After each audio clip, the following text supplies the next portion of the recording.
During times of war or heightened tensions, people put aside their differences, they put aside their divisions, they put aside their disagreements for the sake of a greater cause.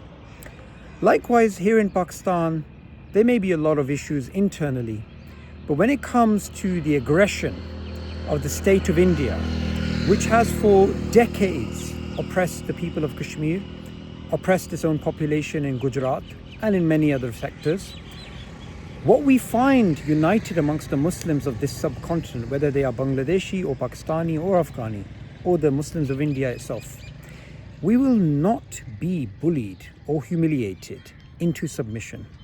So this recent escalation, which started off with India trying to suspend a water treaty, a treaty which will affect millions of people, which is in of itself a war crime, because this is collective punishment.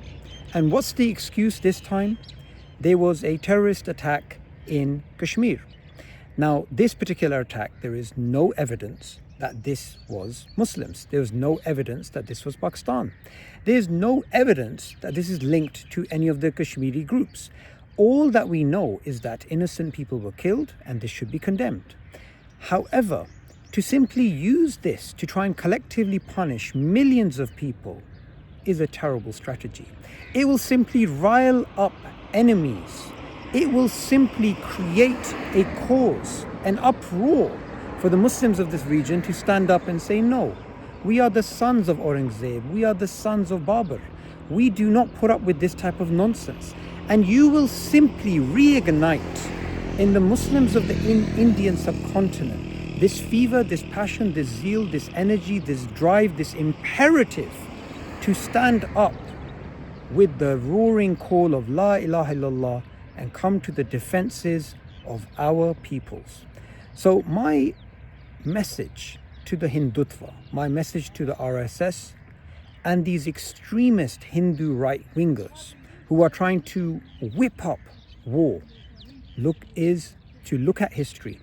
Look at the Delhi Sultanate, look at the Mughal Empire, look at all of the history of your subcontinent and ask yourself a question.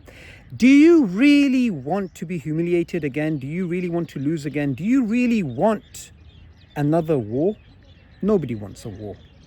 And certainly a group that has consistently lost and a group that has consistently bullied its minorities is a group that should certainly not want a war because it is not in their self-interest.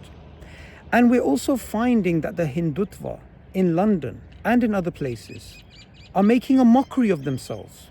And they're celebrating this water terrorism that they're involved in.